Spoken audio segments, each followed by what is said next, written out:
దేవుని యొక్క మహా ఉన్నతమైన కృపలో వర్ధిల్లుతున్న మీ అందరికీ కూడా హృదయపూర్వకమైనటువంటి శుభాభివందనాలు నేను తెలియపరుస్తున్నాను. మీ యొక్క ఆసక్తిని బట్టి, మీ యొక్క సహకారాన్ని బట్టి, మీ యొక్క ప్రోత్సాహాన్ని బట్టి నిజంగా నేను ఎంతగైనా సరే మీ ప్రేమకు నేను రుణస్తున్నే. మిమ్మల్ని బట్టి నేను దేవుని ఎంతగానో స్తుతించబోతున్నే అన్నాను. గడిచిన ఒక 2 days 3 days బ్యాక్ నేను మన ఛానల్లో పోలింగ్ అనేటువంటిది కూడా నిర్వహించడం అనేది జరిగింది. 3 విషయాలను బట్టి రాకడ గుర్తులు, ప్రకటన గ్రంథానికి సంబంధించిన విషయాల మీద వీడియోస్ అందించమంటారని అడిగాను. సెకండ్లీ బైబిల్ చరిత్ర మీద, జియోగ్రాఫికల్ ఎవిడెన్సెస్ మీద వీడియోస్ చేయమంటారని అడిగాను. మతోన్మాదులు అడిగేటువంటి ప్రశ్నలకి సమాధానాలు ఇవ్వమంటారా, బైబిల్ యొక్క మర్మాలను లోతైన అర్థాలు చెప్పమంటారా అనేది 3 విషయాలను బట్టి ప్రశ్నలు అడగడం అనేటువంటిది జరిగింది. చాలామంది ఇంట్రెస్ట్ అయితే మాత్రం రాకడ గురించినటువంటి గుర్తులు, రాకడ దినాల్లో సంభవించేటువంటి విషయాలను గురించిన ఆసక్తే మిమ్మల్ని ఎంతగానో భక్షిస్తూ ఉంది. అందులో ఏ విధమైన సందేహం లేదు. అలాగని చెప్పి నేను ఒకదాని మీద నేను వీడియో అయితే చేయడానికి అనుకోవట్లేదు, కానీ 3 మీద కూడా అటు మతోన్మాదులకు అర్థమయ్యేటువంటి రీతిలో నేను వీడియోస్ చేయబోతున్నాను. అలాగే బైబిల్ వాస్తవ సత్యం అని చెప్పి నిరూపించడానికి ఆధారాలతో నేను వీడియోస్ చేయబోతున్నాను. కానీ ఎక్కువ శ్రద్ధ, ఎక్కువ వీడియోస్ అయితే మాత్రం మీ యొక్క ఆసక్తిని బట్టి నేను గ్రహించి ఉన్నాను కనుక ఈ ప్రకటన గ్రంథానికి సంబంధించినటువంటి విషయాల గురించి, మరి ప్రాముఖ్యంగా రాకడకి సంబంధించిన అంత్య దినాల్లో సంభవించేటువంటి విషయాల గురించి నేను వీడియోస్ చాలా ప్రత్యేకంగా చెయ్యాలి అనే ఆలోచనలో ఉంది. ఎందుకంటే ఖచ్చితంగా మనం ఉన్నది అంత్య దినాల్లోనే. రాకడ అతి సమీపంలో ఉంది అని అనడానికి పెద్ద పెద్ద లేఖనాలు కూడా తీయవలసిన అవసరం లేదు. ఎందుకంటే మన కళ్ళ ముందు జరిగేటువంటి పరిణామాలే పెద్ద ఆధారాలు, పెద్ద గుర్తులు అంటాను. ఎందుకంటే ఇంతకాలం కూడా మనం దేని కొరకైతే ఎదురు చూసామో అది సంభవించేటువంటి దినాలు ఆసన్నమైనవి అని చెప్పి లోకంలో జరిగేటువంటి అనేక విషయాలను బట్టి, సందర్భాలను బట్టి, గుర్తులను బట్టి మనకైతే అర్థమవుతా ఉంది. కనుక సంఘాన్ని బలపరచాలని ఒక అద్భుతమైన ప్రేరణ దేవుని మూలంగా అయితే పొందుకున్నాను. క్రైస్తవ బిడ్డలను బలపరచాలి, సంఘాన్ని సిద్ధపరచాలి, దేవుని యొక్క రాకడ కొరకు మనం ఎదురు చూసేటువంటి వారిగా ఉండాలి. మనమందరం కూడా ఖచ్చితంగా ట్రాన్స్ఫార్మ్ అవ్వాలి ఆయన వచ్చే సమయానికి అనేటువంటి ఉద్దేశంతో నేను ఈ ఆలోచనలోకి అయితే ముందుకు వెళ్ళబోతా ఉన్నాను. ఖచ్చితంగా ప్రకటన గ్రంథానికి సంబంధించిన ధ్యానాలని నేను జరిగించడానికి బలమైన ప్రేరణ, మీ ఆసక్తి కూడా ఎంతైనా సరే నాకు తోడే ఉంది. అయితే ప్రకటన గ్రంథం మీద ధ్యానాలు చేయడానికి చాలామంది ఆలోచిస్తారు. ఎందుకంటే అది చాలా ప్రమాదకరమైన పుస్తకం అని, దాని జోలికి వెళ్తే శ్రమలు వస్తాయని, ఇబ్బందులు వస్తాయని, కష్టాలు వస్తాయని, తెలిసి తెలియనటువంటి అవగాహన బట్టి ఏదైనా మాట్లాడితే మళ్ళీ మనం పాపం చేసిన వారు అవుతాము అనేటువంటి ఉద్దేశంతో ప్రకటన గ్రంథం జోలికి ఎవరో కానీ వెళ్ళరు. ఎందుకంటే నిజానికి వాస్తవానికి చాలా ఆత్మతో కూడిన అభిషేకము, ఆత్మతో కూడిన నడిపింపు, అది కూడా అన్నిటికీ మించి దైవ సంబంధమైన సహాయం లేకపోతే ప్రకటన గ్రంథం అనేటువంటిది అర్థమయ్యే అవకాశం ఎంత మాత్రం కూడా లేదు. అయితే నేను పరిచర్యకు వచ్చినటువంటి దినమే ప్రకటన గ్రంథాన్ని ప్రకటించాను. నేను ప్రకటన గ్రంథం మీద చాలా ప్రత్యేకమైనటువంటి తరబీదు దేవుని మూలంగా పొందుకున్న వ్యక్తినని చెప్పి నేను దేవుని స్తుతిస్తున్నాను. చాలా మంచి అవగాహన, మంచి జ్ఞానాన్ని దేవుడు నాకు ప్రకటన గ్రంథం మీద ఆది నుంచి కూడా అనుగ్రహించాడని చెప్పి నేనైతే తెలుసుకోవడానికి కొంత సమయం అయితే పడింది. కానీ ఖచ్చితంగా ప్రకటన గ్రంథం మీద ధ్యానాలు చేయడానికి నేను ఎప్పుడూ కూడా దేవుని బట్టి సంసిద్ధున్నై ఉన్నాను. కనుక మొట్టమొదటిగా ఒక విషయాన్ని అయితే నేను తెలియపరచాలని నాకైతే ఆలోచన కలిగి ఉంది.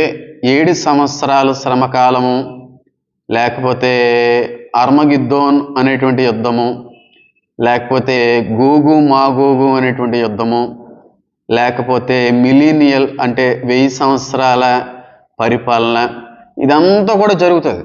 అందులో లేని విషయం అయితే కాదు. కానీ అన్నిటికీ మించి ఇవన్నీ జరిగే దానికంటే ముందుగా ఒక విషయం జరగబోతా ఉంది. ఏంటి ఆ విషయం అనగా సంఘం ఎత్తబడుట, ర్యాప్చర్ అనేటువంటి పదం అయితే ఉపయోగించబడతా ఉంటుంది. ఇంగ్లీష్లో సంఘం ఎత్తబడుతుంది.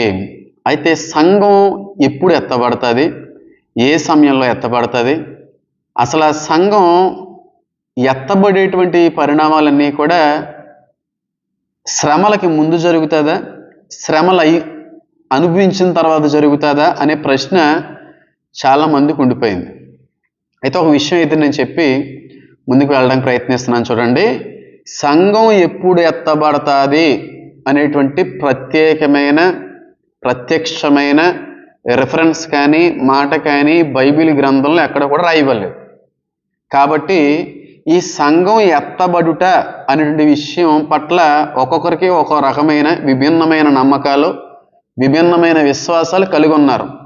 దీన్ని ఏ విధంగా లోకం పరిగణిస్తూ ఉంటుందంటే, ఈ సంఘం ఎత్తబడుట అనేటువంటి దాన్ని 3 భాగాలుగా వాళ్ళు నమ్ముతూ ఉంటారు. మొట్టమొదటిగా ప్రీ ట్రిబులేషన్ అంటారు, రెండవదిగా మిడ్ ట్రిబులేషన్ అంటారు, మూడవదిగా పోస్ట్ ట్రిబులేషన్ అని పిలుస్తారు. ప్రీ ట్రిబులేషన్ అనగా 7 సంవత్సరాల శ్రమకాలం కంటే ముందుగానే సంఘం ఎత్తబడుతుందని చెప్పి కొంతమంది యొక్క నమ్మకం. మిడ్ ట్రిబులేషన్ అనగా 7 సంవత్సరాల్లో, అది కూడా మధ్య 3.5 సంవత్సరాల కాలంలో లేకపోతే 7 సంవత్సరాల మధ్యలో మహాశ్రమలు అనేవి ఆఖరి 3.5 సంవత్సరాలు సంభవించబోతూ ఉన్నాయి. కనుక మహాశ్రమల్లోకి వెళ్ళక మునిపే మధ్యలోనే ఈ 7 సంవత్సరాల మధ్య 3.5 సంవత్సరాల్లో సంఘం ఎత్తబడుతుందని చెప్పి కొంతమంది నమ్మకాన్ని కలిగి ఉంటారు. దాన్ని మిడ్ ట్రిబులేషన్ అంటారు. కొంతమందికి ఉన్నటువంటి చాలా బలమైనటువంటి నమ్మకం ఏంటంటే పోస్ట్ ట్రిబులేషన్ అనగా సంఘం అనేటువంటిది 7 సంవత్సరాల శ్రమకాలం అంతటా కూడా అనుభవించాలి. 7 సంవత్సరాల శ్రమలో అనుభవించిన అనంతరమే సంఘం ఎత్తబడుతుంది అని చెప్పి కొంతమంది యొక్క నమ్మకం, కొంతమంది యొక్క విశ్వాసం. ఎవరిని కూడా తప్పుపడడానికి వీలు లేదు. ఎందుకంటే సంఘం ఎత్తబడుతుంది అనేటువంటి విషయాన్ని గురించినటువంటి విషయం ఎక్కడ కూడా రాయడానికి మరి దేవుడు ఇష్టపడలేదు. ఎందుకంటే అది రాసేస్తే అప్పుడు జరుగుతుంది, ఇప్పుడు జరుగుతుంది అనే ఉద్దేశంతో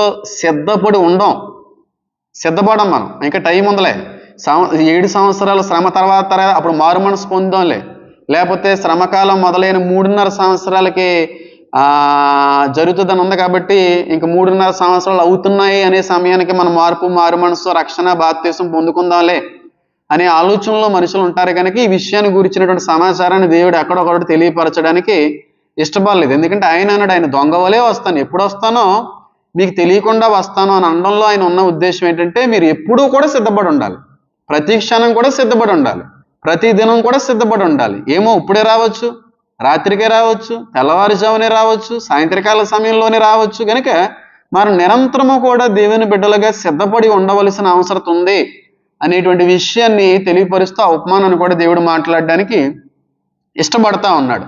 అయితే అన్నిటికీ మించి మొట్టమొదటిగా ఉన్నటువంటి నమ్మకం ఏంటంటే ప్రీ ట్రిబులేషన్ అంటే సంఘం అంతా కూడా 7 సంవత్సరాల శ్రమకాలం ప్రారంభింపబడక మునిపే ఎత్తబడుతుంది. సంఘం అనేటువంటిది ఎత్తబడుతుంది అనే నమ్మకం చాలా మందికి ఉంది. 7 సంవత్సరాల శ్రమకాలంలో దేవుడు ఏ విధంగా కూడా సంఘాన్ని ఉంచడానికి ఇష్టపడ్డో, కాబట్టి ఎవరైతే యేసుక్రీస్తు ప్రభు వారి పట్ల విశ్వాసం ఉంచలేదో, ఎవరైతే మారు మనసు పొందుకోకుండా ఉన్నారో, ఎవరైతే దేవుడికి దూరంగా విసర్జిస్తూ బ్రతికారో అట్టివారికి మాత్రమే ఈ శ్రమలు అనేటువంటివి పరిమితమైపోయినాయి. కానీ దేవుణ్ణి నమ్మి విశ్వసించిన వారు ఏ విధంగా కూడా శ్రమకాలంలో ఉండబోరు అనేటువంటి ఉద్దేశంతో కొంతమంది యొక్క నమ్మకాలు కలిగి ఉన్నారు. నేను కాదు అని అనట్లేదు, కానీ అసలు సంఘం ఏ విధంగా ఎత్తబడుతుంది, సంఘం ఎత్తబడేటువంటి పరిణామాలు ఏ విధంగా ఉంటాయి అనేటువంటి విషయాన్ని గురించి దేవుడు మాత్రం చాలా స్పష్టంగా అపోస్తులుడైనటువంటి పౌలు ద్వారాగా మాత్రం రాయించడానికి ఇష్టపడ్డాడండి. ఎప్పుడు వస్తాడో అని చెప్పలేదు, కానీ ఎలా వస్తాడో, ఆయన వచ్చినప్పుడు ఏం జరుగుతుంది అనే విషయం గురించి మాత్రం చాలా స్పష్టంగా రాసించాడు. అపోస్తులుడైన పౌలు ఆత్మదేవుని యొక్క సహాయంతో, ప్రేరణతో సంఘం ఎత్తబడేటువంటి పరిణామం ఏ విధంగా ఉండబోతుంది అనే విషయాన్ని రాస్తూ మొదటి తెస్సలోనీయులకు రాసినటువంటి పత్రికలో ఆ మాట కనబడుతుంది. మొదటి తెస్సలోనీయులకు రాసినటువంటి పత్రిక 4వ అధ్యాయము మనం 13 నుండి 18 వరకు చదివితే సంఘం ఎత్తబడుతుంది అనే విషయం అంతా కూడా అక్కడ చక్కగా కనబడుతూ ఉంటుంది. మొదటిది తెస్సలోనీయులకు రాసినటువంటి పత్రిక 4వ అధ్యాయము 13 నుండి 18 వచనాల వరకు కూడా ఈ సంఘం ఎత్తబడుతుంది, ర్యాప్చర్ గురించినటువంటి విషయం అంతా కూడా పౌలు చాలా స్పష్టంగా రాశాడు. అంటే ర్యాప్చర్ అనేటువంటిది జరుగుతుంది. సంఘం ఎత్తబడడం అనే దాంట్లో మాత్రం ఏ విధమైన సందేహం లేదు. డౌట్ లేకుండా సంఘం ఎత్తబడుతుంది, అందులో సందేహం అనేది లేదు.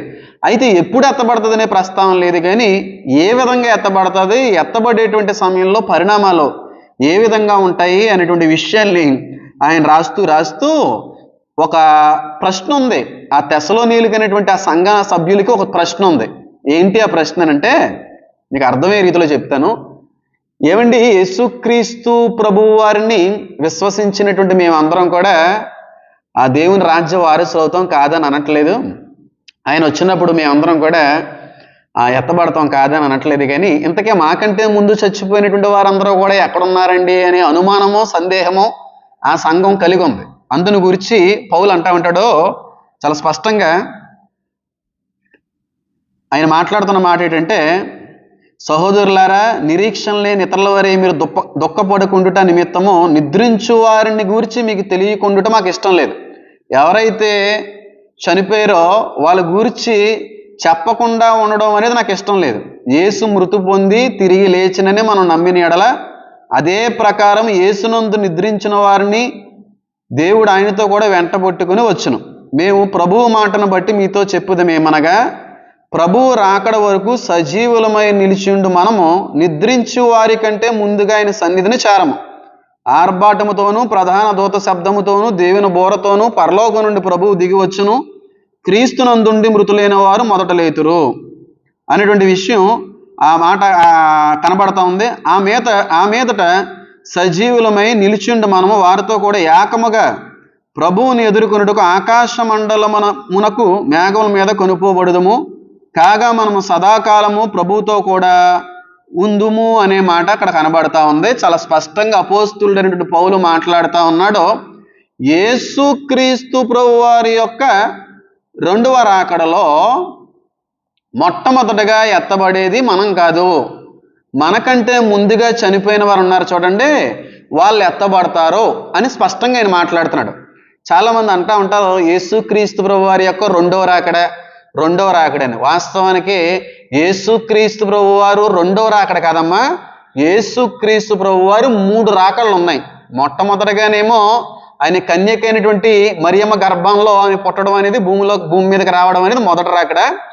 రెండవ రాకడ సంఘం పట్టుకుని వెళ్ళడానికి, సంఘం ఎత్తబడేటువంటి సమయంలో ఆయన రాబోచున్నాడు. ఇది రెండో రాకడ నమ్ముతారు. కానీ మూడో రాకడ కూడా ఉంది. మూడో రాకడ ఎప్పుడంటే 19వ అధ్యాయంలో కనబడుతుంది. 19వ అధ్యాయంలో స్పష్టంగా కనబడుతుంది. ఆయన మూడవ రాకడ ఎప్పుడు అంటే తిరిగి భూమి మీద కాలు పెట్టేది మూడో రాకడలోనే. రెండవ రాకడలో ఆయన భూమి మీద కాలు పెట్టడు. మూడవ రాకడలోనే ఒలీవల కొండ మీద ఆయన కాలు మోపబోతున్నాడు. మోపిన తర్వాత అంత్యక్రీస్తుతో ఆయన యుద్ధం చేయబోతున్నాడు. ఆ యుద్ధ ప్రాంగణ స్థలం పేరే హర్మగిద్దోన్ అనేటువంటి యుద్ధం. అంటే 2 యుద్ధాలు జరుగుతాయి. యేసుక్రీస్తు ప్రభు వారు రావడం, భూమి మీద అడుగు పెట్టిన తర్వాత హర్మగిద్దోన్ అనేది, తర్వాత 1000 ఏండ్ల పరిపాలన తర్వాత ఇంకో యుద్ధం జరుగుతుంది. దాని పేరు గోగు మాగోగు అనేటువంటి యుద్ధం.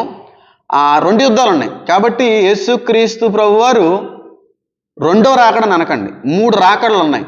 రెండో రాకడ ఎప్పుడు అనంటే సంఘాన్ని కొనుపోయే సమయంలో, సంఘాన్ని తీసుకువెళ్ళే సమయంలో రాబోతున్నాడు. ఆయన అది కూడా భూమి మీదకి రాడైనా మధ్యాకాశంలోకి వచ్చి తన బిడ్డల్ని తీసుకుని వెళ్తాడు ఆయన. అదే తెస్సలోనికి రాసినటువంటి మొదటి పత్రిక 4లో చాలా స్పష్టంగా రాయబడి ఉంది. అయితే సంఘం ఆ ర్యాప్చర్ ఏ విధంగా జరుగుతుందంటే దొంగవలే వస్తానని చెప్పాడు చూడండి.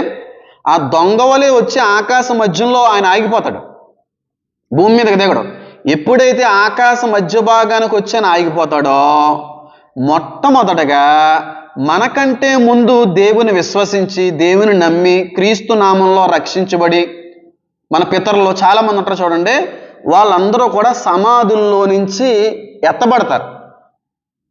ఫస్ట్ వాళ్ళు లెగుస్తారు సమాధుల్లో నుంచి, మహిమ శరీరాన్ని ధరించుకొని ఎక్కడైతే సమాధి చేయబడ్డారో, ఎక్కడైతే వాళ్ళు భూస్థాపితం అనేటువంటి కార్యక్రమంలో వాళ్ళ యొక్క పార్థివ దేహాన్ని పూడ్చిపెట్టారో, మొట్టమొదటగా మనకంటే ముందుగా చనిపోయిన వాళ్ళందరూ కూడా లెగుస్తారు. మనకంటే ముందుగా చనిపోయిన వాళ్ళందరూ కూడా లెగుస్తారు. వాళ్ళు మొట్టమొదటిగా సమాధుల్లో నుంచి ఎత్తబడి దేవుణ్ణి ఎదుర్కోవడానికి మధ్యాకాశానికి వెళ్తారు.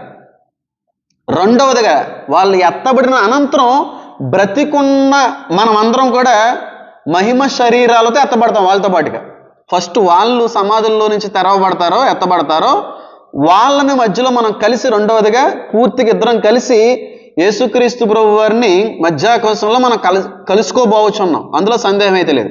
మొట్టమొదటిగా కంటే కూడా ముందుగా నిద్రించిన వారు లెగుస్తారు. వాళ్ళు లెగిసి వెళుతున్నటువంటి క్రమంలో మనం ఎత్తబడతాం. ఉన్నది ఉన్నట్టుగానే మాట్లాడుతున్నాం చూడండి. బ్రతికొండగా ఎలా మాట్లాడుతున్నాడా? ఇప్పుడు దేవుడు మనకు తెలియదు ఆయన ఎప్పుడు వచ్చాడన్నది. మధ్యాకాశంలో ఉన్నాడో ఆయన వచ్చే సమయానికి ఎలా మాట్లాడుతున్న వ్యక్తినే మాయమైపోతాను. బట్టలన్నీ కూడా అక్కడ విడవబడతాయి. చేతుకున్న వాచ్ ఇక్కడ పడిపోద్ది, టీషర్ట్ పడిపోద్ది, చేతిలో ఫోన్ కానీ పట్టుకున్నాను అనుకోండి, ఆ ఫోన్ కూడా కింద పడిపోద్ది, కానీ నేను కనబడను. అదే సంఘం ఎత్తబడ్డం అంటే. కన్నురెప్ప పాటలో జరుగుతుంది అంటది. తూర్పు నుండి పరమడకి ఆ లైటింగ్ ఎలాగైతే వెళ్తుందో, మెరుపు ఎలాగెళ్తుందో అంత వేగంతో రాకడనేది. అంటే ఫ్రాక్షన్ ఆఫ్ సెకండ్స్లో సంఘం ఎత్తబడిపోద్ది. గంటలు కాదు, కన్నురెప్ప పాటలో సంఘం ఎత్తబడుతుంది. మనిషి నడుస్తూనే ఉంటాడో, మనిషి పని చేసుకుంటానే ఉంటాడో, మనిషి కార్ డ్రైవింగ్ చేస్తూనే ఉంటాడో, మనిషి హ్యాపీగా ట్రైన్లోనో ఫ్లైట్లోనో జర్నీ చేస్తూనే ఉంటాడో, కన్నురెప్ప పాటులో ఆ వ్యక్తి ఎత్తబడిపోతాడు, మహిమ శరీరంగా ఎత్తబడిపోతాడు. అప్పుడు ఎక్కువ యాక్సిడెంట్స్ జరుగుతాయి.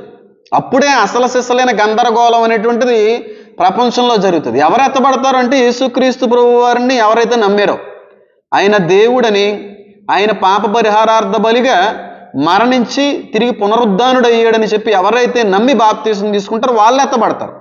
నమ్మని వాళ్ళు ఎత్తబడరు. వాళ్ళందరూ కూడా విడవబడతారో వాళ్ళకి 7 సంవత్సరాల శ్రమకాలం ఒక ఆఖరి అవకాశం. దాని గురించి కూడా ఒక ప్రత్యేకమైన టాపిక్లో మాట్లాడడానికి ప్రయత్నం అయితే చేస్తాను అనుకోండి. చెప్తున్నాను, బాప్తీసం పొంది యేసుక్రీస్తు ప్రభు వారి యొక్క నామాన్ని నమ్మిన ప్రతి ఒక్కరు కూడా ఎత్తబడతారు. ఆ నమ్మిన వాళ్ళలో కూడా మారు మనసు ఉన్న వాళ్ళే, మారు మనసు లేకుండా ఇంకా పాపంలో జీవిస్తున్న వాళ్ళందరూ కూడా విడవబడిపోతారు. అందులో సందేహం లేదు. గమనించుకోవాలి మీరు ఈ విషయం. కాబట్టి ఫస్ట్గా మన పూర్వీకులు ఎత్తబడతారు, రెండవదిగా మనం ఎత్తబడతాం. ఇద్దరం కలిసి, పూర్వీకులు మనం కలిసి మధ్యాకాశంలో మన దేవాది దేవుణ్ణి ఎదుర్కోబోతూ ఉంటాం. అయితే మీ అందరికి ఒక సందేహం రావచ్చేయండి, మా పితరులు దేవుణ్ణి అయితే నమ్మారు కానండి, కుటుంబాల్లో కొంతమంది బాప్తీసం అది పొందుకోక భూస్థాపిత కార్యక్రమమే చేయించడానికి అవకాశం లేదండి, కాల్ చేశారండి మా పూర్వీకుల్ని. ఆ దహన కార్యక్రమంలోనే మా పూర్వీకులు దేవుణ్ణి నమ్ముకున్నప్పుడు కూడా కార్యక్రమం అలా జరిగిందండి. కాబట్టి మరి వాళ్ళకి సమాధులు లేవు కదండి, వాళ్ళు బూడిదైపోయారు కదండి, మరి వాళ్ళు ఎక్కడి నుంచి ఎత్తబడతారండి అని డౌట్ మీకు ఉండొచ్చు. సమాధి చేయబడినటువంటి చోట వాళ్ళ పార్థివ దేహాలన్నీ కూడా మట్టిలో మట్టి అయిపోయినాయి కాబట్టి అక్కడి నుంచి ఎత్తబడతారు. మరి కాల్చివేయబడిన వ్యక్తుల పరిస్థితి ఏంటంటే, ఆ పార్థివ దేహాలు ఎక్కడైతే కాల్చివేయబడ్డాయో ఆ ప్రదేశం నుంచి ఎత్తబడతారు.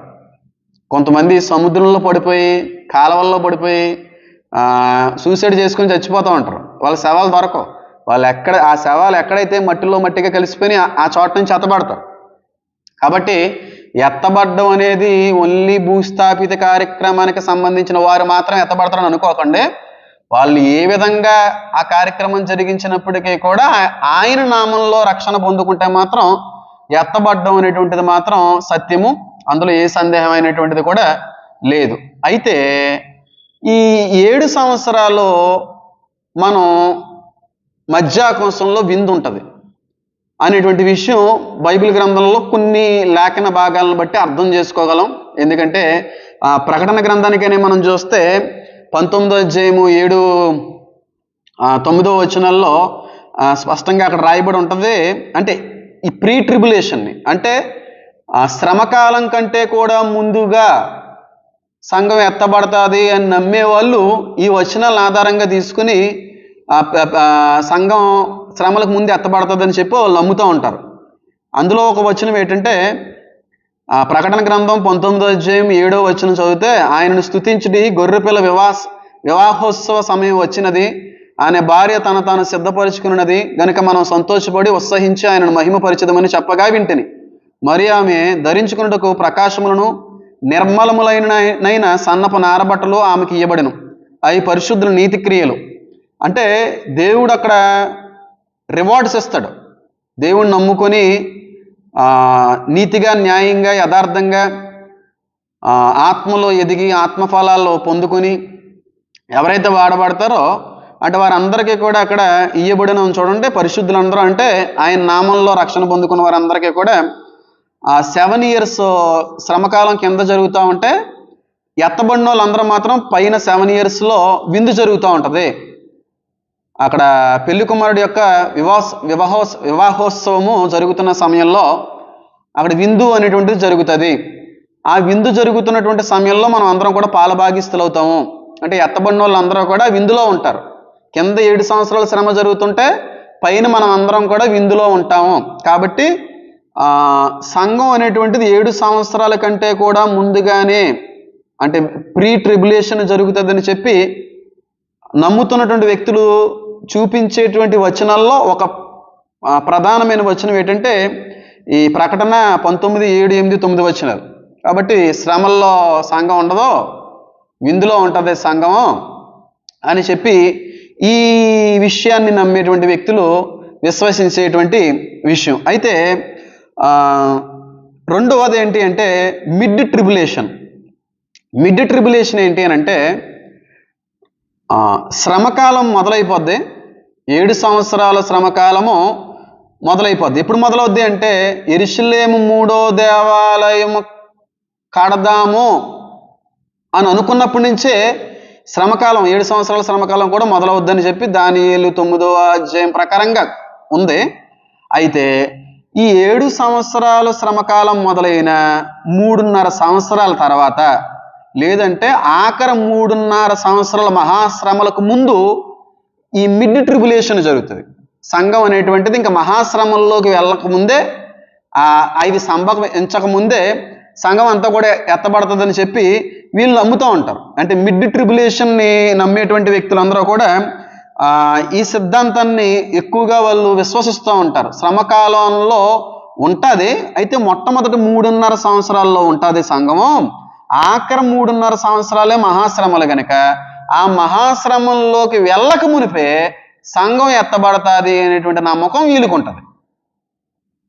అంటే ఫస్ట్ 3.5 సంవత్సరాల శ్రమలు ఉండవని కాదండి దాని అర్థం. శ్రమలు ఉంటాయి కానీ చాలా అవి ఆఖరిలో వచ్చే 3.5 సంవత్సరాల్లో కనబడే అంత శ్రమలు ఉండవు. ఎందుకంటే ఫస్ట్ 3.5 సంవత్సరాల్లో కలిగే శ్రమ దేవుని మూలంగా వచ్చేటువంటి శ్రమ. అది ఆఖరి 3.5 సంవత్సరాల్లో కలిగేటువంటి శ్రమ దేవుడు అంత్యక్రీస్తుకి అపవాదికి ఇచ్చిన అనుమతిని బట్టి వచ్చే శ్రమ. చాలా కఠినంగా ఉంటుంది, అది బహు భయంకరంగా ఉంటుంది. 666 ముద్ర కూడా లాస్ట్ 3 yearsలోనే ఉండబోతుందని నేను అంటాను. దాని గురించి కూడా నేను ప్రత్యేకమైన టాపిక్ అయితే చేయడానికి అయితే ఇష్టపడుతున్నాను. కానీ మిడ్ ట్రిబులేషన్ నమ్మేటువంటి వాళ్ళు మాట్లాడే మాట ఏంటంటే శ్రమల్లో ఉంటుంది సంఘం, అయితే ఫస్ట్ 3.5 yearsలో ఉంటుంది, మొదటి 3.5 సంవత్సరాల్లో ఉంటుంది, ఇంకా గొప్ప పెద్ద శ్రమలు రాబోతున్నాయి అనే సమయానికి దేవుడు వచ్చి తీసుకెళ్ళిపోతాడు, సంఘం ఎత్తబడుతుంది అనే నమ్మకం వాళ్ళు కలిగి ఉంటారు. వాళ్ళు ఏ రిఫరెన్స్ని ఆధారం చేసుకుని మిడ్ ట్రిబులేషన్ ఉంటుంది అనేటువంటి విషయాన్ని వాళ్ళు నమ్ముతూ ఉంటారంటే, అంటే ఫస్ట్ 3.5 సంవత్సరాల్లో జరిగిన అనంతరం సంఘం ఎత్తబడుతుంది అని చెప్పి నమ్మే వాళ్ళు ఉన్నారు చూడండి. వాళ్ళ సిద్ధాంతాలు ఏ వచనాలను బట్టి, ఏ లేఖన ఆధారాలను బట్టి వాళ్ళు తీసుకుంటారంటే మత్తయి సువార్త 24వ అధ్యాయం 22వ వచనాన్ని ఆధారంగా తీసుకుంటారు. ఆ దినములు తక్కువ చేయబడకపోయిన ఎడల ఏ శరీరియు తప్పించుకొనడో, ఏర్పరచబడిన వారు నిమిత్తం ఆ దినములు తక్కువ చేయబడెను. అంటే ఎవరైతే రక్షణ పొందుకున్నారో, ఎవరైతే ఏర్పాటులో ఉన్నారో వాళ్ళ నిమిత్తం ఆ దినాలు తక్కువ చేయబడతాయి అనేటువంటి లేఖనాన్ని ఆధారంగా చేసుకుని ఈ ఫస్ట్ 3.5 yearsలోనే సంఘం ఎత్తబడుతుంది అనే విషయాల్ని నమ్ముతూ ఉంటారు. ఇంకొక రిఫరెన్స్ని, ఇంకొక వాక్యాన్ని వాళ్ళు ఎక్కువగా నమ్మేటువంటి విషయం ఏంటి అంటే, రోమిలికి రాసిన పత్రిక 5వ అధ్యాయము 9వ వచనాన్ని కాబట్టి చదివితే, రోమిలికి రాసిన పత్రిక 5:9లో చదివితే వాళ్ళు ఈ రిఫరెన్స్ను కూడా ఆధారంగా చేసుకుని మిడ్ ట్రిబులేషన్ ఉంటుంది, సంఘం ఫస్ట్ 3.5 years తర్వాత ఎత్తబడుతుంది అనే విషయాన్ని నమ్మడానికి వీళ్ళకి కనబడే వచనం ఏంటంటే, కాబట్టి ఆయన రక్తం వలన ఇప్పుడు నీతిమంతులుగా తీర్చబడి మరింత నిశ్చయముగా ఆయన ద్వారా ఉగ్రత నుండి రక్షించబడుదుము. ఉగ్రత నుండి రక్షించబడుదుము అంటే మహాశ్రమలు ఆఖరి 3.5 సంవత్సరాలు కాబట్టి ఆ మహా ఉగ్రత నుంచి రక్షించబడతాము అనే మాటని ఆధారంగా చేసుకుని ఆ మహాశ్రమంలోకి వెళ్ళక మునిపే సంఘం ఎత్తబడుతుందని చెప్పి వీళ్ళు నమ్ముతూ ఉంటారు. అయితే 7 సంవత్సరాలు శ్రమలు అంటేనే శ్రమలు అంటే ఇక్కడ మహాశ్రమలు ఉన్నాయి కాబట్టి వాళ్ళు అలాగే అనుకోవచ్చేమో, కానీ మహా ఉగ్రత నుండి అనే మాటను వాళ్ళు అనుకోవచ్చు. కానీ వాస్తవానికి 7 సంవత్సరాల శ్రమలు కూడా చాలా భయంకరంగా ఉంటాయి. భూపునాదులు వేయబడిన అప్పటి నుంచి కూడా, భూమి కలుగు చేయబడినప్పటి నుంచి కూడా అలాంటి శ్రమ భూమి మీదకి ఎప్పుడు వచ్చి ఉండదు. అలాంటి శ్రమ రాబోతూ ఉంది. ఆ శ్రమలన్నీ కూడా 7 సంవత్సరాల్లోనే జరగబోతూ ఉన్నాయి. కాబట్టి ఈ వాక్యాన్ని ఆధారం చేసుకుని కొంతమంది అంటారు ఈ ఉగ్రత అనేది లాస్ట్ 3.5కి సంబంధించింది, ఫస్ట్ 3.5కి సంబంధించింది కాదు కనుక రెండో హాఫ్లోకి వెళ్ళక ముందే మేము ఎత్తబడతామని చెప్పి ఈ రిఫరెన్స్ని చూసుకుని అంటారు. నేనంటాను 7 సంవత్సరాల శ్రమకాలం అంటేనే మనుషులు తలకిందులు అయిపోతారు, తట్టుకోలేరు, అటు భయంకరమైనటువంటి పరిస్థితులు ఎదుర్కొంటారు. కాబట్టి వాళ్ళకు ఉండి నమ్మకం వాళ్ళకు ఉంటుంది. కాబట్టి నేను ఎవరిని కూడా తప్పు పట్టకూడదు. ఎందుకంటే వాక్యంలో రాయబడలేని విషయం గురించి మనం ఇది కరెక్ట్ అని అనడానికి వీలు లేదు. కానీ మిడ్ ట్రిబులేషన్ నమ్మే వాళ్ళు ఏంటంటే ఈ 2 ఆధారాలు చూసుకొని మత్తయి 24 రోమిలికి రాసిన 5వ అధ్యాయంలో 9వ వచనాన్ని బట్టి రక్షించబడిన వాళ్ళు మహా ఉగ్రత నుంచి తప్పించబడతారు, మత్తయి సువార్తను బట్టి ఆ దినములు కొద్దిగా అయిపోతున్నాయి అనే విషయాన్ని ఆధారం చేసుకుని మిడ్ ట్రిబులేషన్ నమ్మే వాళ్ళు ఉంటారు. అయితే పోస్ట్ ట్రిబులేషన్ నమ్మే వాళ్ళు కూడా ఉంటారు. పోస్ట్ ట్రిబులేషన్ నమ్మేటువంటి వాళ్ళు వీళ్ళ యొక్క ఆలోచన, వీళ్ళ యొక్క నమ్మకాలు ఏంటి అని అంటే, సంఘం అంతా కూడా ఏ వ్యక్తులైతే యేసుక్రీస్తు ప్రభు వారిని సొంత రక్షకునిగా స్వీకరించారో అటు వారందరూ కూడా 7 సంవత్సరాల శ్రమకాలాన్ని అనుభవించక తప్పదు అని చెప్పి వీళ్ళు మాట్లాడుతూ ఉంటారు. వాళ్ళ యొక్క నమ్మకాలు ఏంటి అంటే సంఘం శ్రమల్లో ఉంటుంది అనే నమ్మకం వాళ్ళకి ఎందుకుంది అంటే ప్రకటన గ్రంథం 6వ అధ్యాయము, ప్రకటన గ్రంథం 18వ అధ్యాయాన్ని కూడా ఆధారంగా తీసుకుని అక్కడ కనబడేటువంటి శ్రమలన్నీ కూడా సంఘానికి సంబంధించినవి, అదంతా కూడా సంఘము అని వాళ్ళు మాట్లాడుతూ ఉంటారు. ఇంకొక విషయం ఏంటంటే యేసుక్రీస్తు ప్రభువు ఒక మాట అంటారు చూడండి, కొండల తట్టు పారిపోదురు, గర్భిణీ స్త్రీలకు శ్రమ. ఇదంతా కూడా ఎవరితో మాట్లాడుతున్నాడు? మనుషుల గురించే కదా. మనుషులు లేదంటే లోకానికి సంబంధించిన వ్యక్తుల గురించే కదా. గర్భిణీ స్త్రీలకు శ్రమ, కొండల తట్టు పారిపోదురు, ఇవన్నీ కూడా దేవుడు మాట్లాడాడు అంటే అదంతా కూడా శ్రమకి సంబంధించిన విషయమే కనుక సంఘం ఖచ్చితంగా ఈ శ్రమకాలంలో ఉంటుంది, శ్రమలను అనుభవించక తప్పదో అని వాళ్ళు అంటూ ఉంటారు. ఆ శ్రమలు అయిపోయిన తర్వాత వస్తాడు. 7 సంవత్సరాల శ్రమలు అయిపోయిన తర్వాత దేవాది దేవుడు వచ్చి అప్పుడు సంఘాన్ని కొనిపోతాడో. కాబట్టి సంఘం శ్రమకాలంలో ఉండదు అనే నమ్మకం వాళ్ళకు ఉంది. అయితే నేను కాదు అని నేను అనుకుంటాను. నాకుంటే నమ్మకం నాకు ఉంటుంది కదా. మీరు అడగొచ్చు, పాస్టర్ గారు మీరు ఇంతకీ 3 ఆటల్లో మీరేమి నమ్ముతారండి అంటే, ఈ 3 ఆటల కంటే ముందు ఒకటే నమ్ముతాను, ఏంటంటే సంఘం ఎత్తబడుతుంది. ఎప్పుడు ఎత్తబడుతుంది అనే దానికంటే కూడా ప్రీ ట్రిబులేషనా, మిడ్ ట్రిబులేషనా, పోస్ట్ ట్రిబులేషనా, శ్రమకాలానికి ముందా, శ్రమకాలం మధ్యలోనా, శ్రమ అయిపోయిన తర్వాత సంఘం ఎత్తబడుతుందా అనే దానికంటే కూడా సంఘం అనేటువంటిది మాత్రం ఖచ్చితంగా ఎత్తబడుతుంది. సంఘం అనేటువంటిది మాత్రం ఖచ్చితంగా ఎత్తబడుతుంది, అందులో ఇంకా సందేహం లేదు. కానీ నాకుండే నమ్మకం ఏంటంటే ఖచ్చితంగా సంఘాన్ని దేవుడు శ్రమకాలంలో ఉంచడో అని నేను నమ్ముతూ ఉంటాను. శ్రమకాలంలో ఉంచినా పోయేదేం లేదు, ఇంక తప్పదు. ఇంకా ఆయన చిత్తం అయితే అది ఎవరు తప్పించుకుంటారు చెప్పండి. కానీ నాకున్న నమ్మకం ఏంటంటే సంఘం అనేటువంటిది ఆ శ్రమకాలంలో ఏ విధంగా కూడా విడిచిపెట్టడం నేను నమ్ముతుంటాను. ఎందుకంటే చిన్న లాజిక్ మాట్లాడుతాను అంటే నాకున్న అవగాహన బట్టి, నాకున్నటువంటి పరిశీలన బట్టి నేను అర్థం చేసుకున్న విషయం ఏంటంటే, నిజంగా 7 సంవత్సరాల శ్రమకాలం అనంతరం వచ్చి దేవుడు సంఘాన్ని కొనిపోయాడు అనుకోండి, మళ్ళీ ఆయన రావాలి కదా. మళ్ళీ ఆయన వచ్చి ఒలీవల కొండ మీద అడుగుపెట్టి అంత్యక్రీస్తుతో యుద్ధం చేసి హర్మగిద్దో అనేటువంటి యుద్ధానికి జనాన్ని సమకూర్చి ఇదంతా కూడా చేయాలి. అంటే సంఘాన్ని ఎత్తుకొని వెళ్ళిన వెంటనే మళ్ళీ తిరిగి సంఘం కిందకు వచ్చేద్దనమాట. దాని అర్థం అదే కదా. మళ్ళీ ఆ పరిశుద్ధులందరినీ కూడా ఆయన తీసుకొని రాబోతున్నాడు అన్నాడు హర్మగిద్దో అనేటువంటి యుద్ధానికి. అంటే ఎప్పుడైతే సంఘం 7 సంవత్సరాల శ్రమకాలం తర్వాత ఎత్తబడుతుందో, ఎత్తబడిన వెంటనే ఇంకా 7 సంవత్సరాల విందని, లేదంటే ప్రకటన గ్రంథం 19వ అధ్యాయంలో ఉన్నట్టుగా అక్కడ పెండ్లి కుమారుని యొక్క ఉత్సవం అని, లేకపోతే వాళ్ళ క్రియలను బట్టి రివార్డ్స్ ఇస్తున్నాడు అనేది ఇంక వీళ్ళకి ఏం కనబడదు. ఇంకా సంఘం ఎత్తబడిన తర్వాత మళ్ళీ దిగిపోయి ఇక్కడ ఈయనతో పాటు యుద్ధం చేయవలసిన అవసరం ఉంది అని వీళ్ళు నమ్ముతూ ఉంటారు. కాబట్టి నేను అంటాను, సంఘం అనేటువంటి శ్రమకాలంలో ఉంచడానికి దేవుడు ఇష్టపడకపోవచ్చనే అంటాను. రెస్ట్ ఉండకపోతే ఎలా అండి? ఇలా ఎత్తబడి మళ్ళీ కిందకు వచ్చేసి మళ్ళీ యుద్ధం చేయమంటాం మన వల్ల ఎలా అవుతుంది చెప్పండి మీరే? అది జరుగుతుందా? సరదాగా మాట్లాడుతున్నాను, అదైతే జరగదని అనుకుంటున్నాను. ఎందుకంటే ఇలాగ సంఘాన్ని మధ్యాకాశంలోకి తీసుకెళ్ళిన వెంటనే మళ్ళీ తిరిగి భూమి మీదకి దేవుడు అడుగు పెట్టడం అనేటువంటిది కాదు ఏమో అని నేను అనుకుంటా ఉంటాను. ఆయన సంఘాన్ని తీసుకుని వెళ్ళిపోయి ఫస్ట్లోనే శ్రమలకు ముందే ఉంచుతాడు. అంటే వీళ్ళు ఏమంటా ఉంటారంటే, మొదటి తెస్సలోనికీ రాసిన పత్రిక 4వ అధ్యాయం 17వ వచనాన్ని ఆధారంగా చేసుకుని వాళ్ళు మాట్లాడుతూ ఉంటారు, ఎత్తబడిన సంఘం పరలోకానికి వెళ్ళలేదు కదా, మధ్యాకాశంలోనే ఉండిపోయింది కదా, కాబట్టి మధ్యాకాశంలో నుంచే మళ్ళీ తిరిగి వచ్చేయచ్చు అని అంటాడు ఆయన. కానీ 19వ అధ్యాయం ప్రకారంగా మనం ఆలోచిస్తే అది పరలోకంలో జరుగుతున్నటువంటి గొర్రెపిల్ల వివాహోత్సవం. అది ఆకాశంలోనే ఉంది కదా అని నేను చదువుతున్నాను చూడండి, మిమ్మల్ని మళ్ళీ డిస్ట్రాక్ట్ చేసినోడిగా అవ్వకూడదు కాబట్టి. మొదటి తెస్సలోనికీ 4:17 వచనం, ఆ మీదట సజీవులమై నిలిచిండు మనం వారితో కూడా ఏకముగా ప్రభువుని ఎదుర్కొనుటకు ఆకాశ మండలమునకు మేఘముల మీద కొనిపోబడదుము. ఆకాశ మండలమునకు మేఘముల మీద కొనిపోబడదుము కాగా మనం సదాకాలం ప్రభుతో కూడా ఉందము. దీన్ని ఆధారం చేసుకుని వాళ్ళు అంటూ ఉంటారు, పోస్ట్ ట్రిబ్యులేషన్ వాళ్ళు శ్రమకాలంలో ఉంటుంది, ఆకాశంలోకి వెళ్ళి ఆయనతో ఉంటాం, మళ్ళీ తిరిగి వచ్చేస్తామని చెప్పి. ఏదైనప్పటికీ కూడా ఎవరి నమ్మకాలు వాళ్ళకు ఉంటాయి.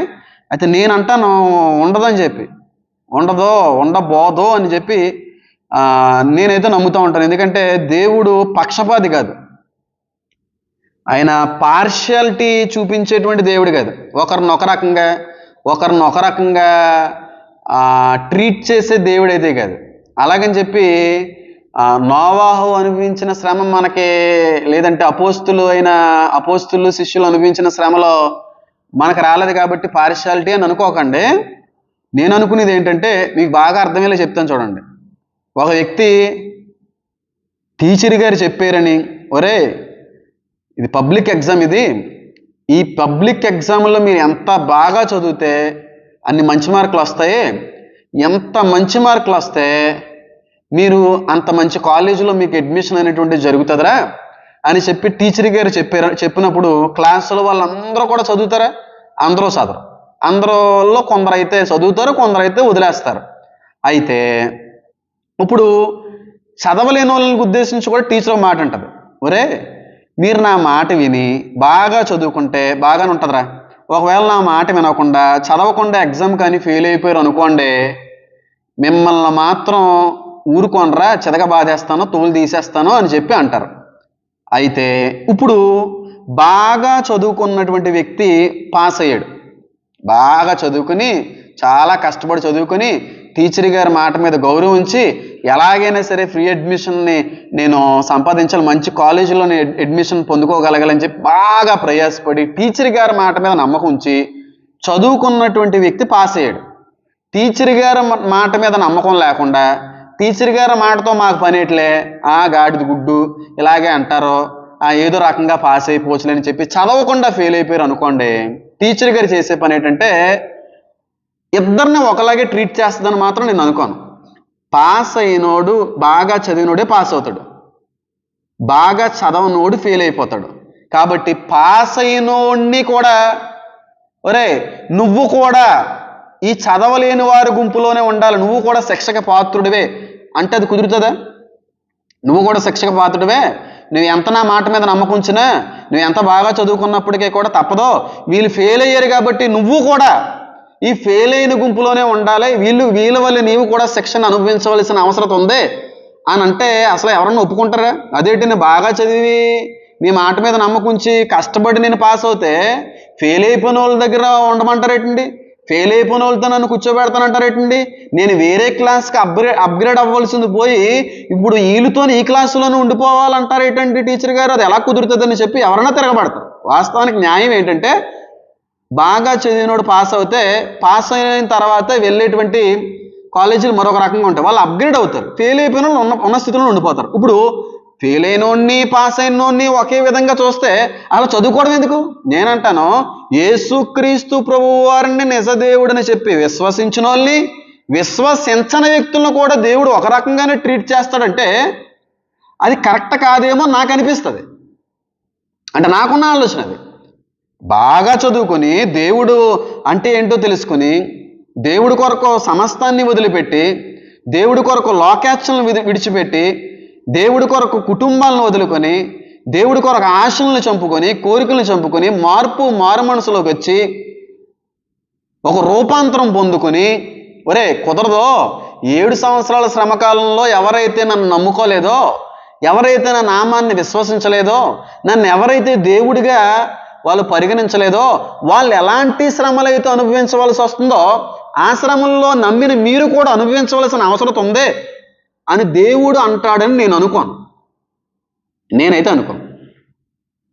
పాస్ అయినోడిని ఫెయిల్ అయినోడిని ఒక రకంగానే దేవుడు ట్రీట్ చేస్తాడంటే అది కరెక్ట్ కాదేమో నేను అనుకుంటున్నాను. దేవుడు పరీక్షిస్తాడండి, పరీక్షించడం అనట్లేదు. ఎంత పరీక్ష అంటే ఆయన వచ్చే సమయం వరకు పరీక్ష, ఆయన వచ్చిన తర్వాత పరీక్ష ఉండదు, ఇంకా ఎత్తబడ్డమే.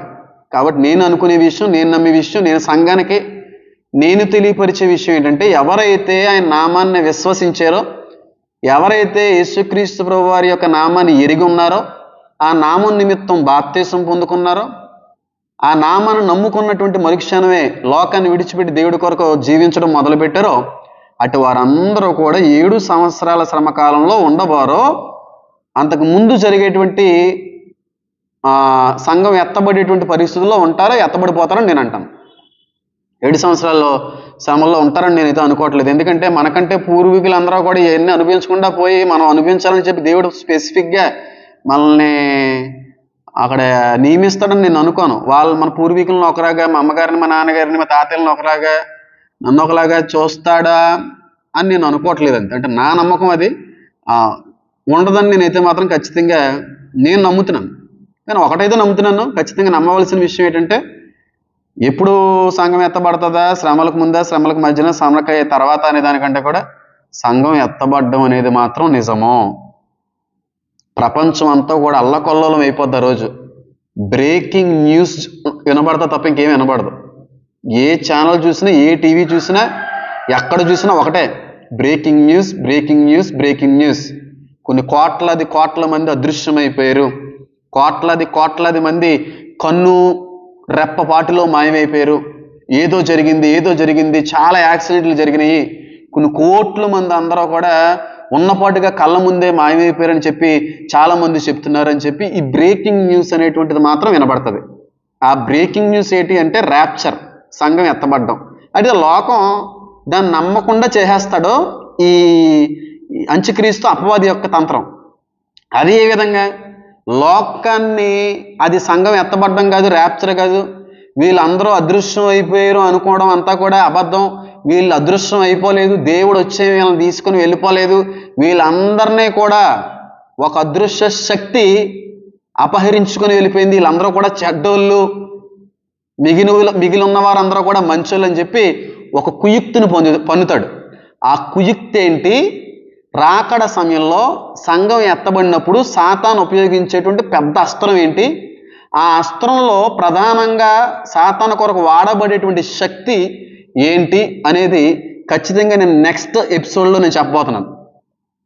సంఘం ఎత్తబడిందండి, ఇప్పుడు కొన్ని కోట్ల మంది మాయమైపోతారండి ప్రపంచవ్యాప్తంగా. కొన్ని కోట్ల మంది మాయమైపోతే మామూలుగా ఉంటుందా ప్రపంచ పరిస్థితి?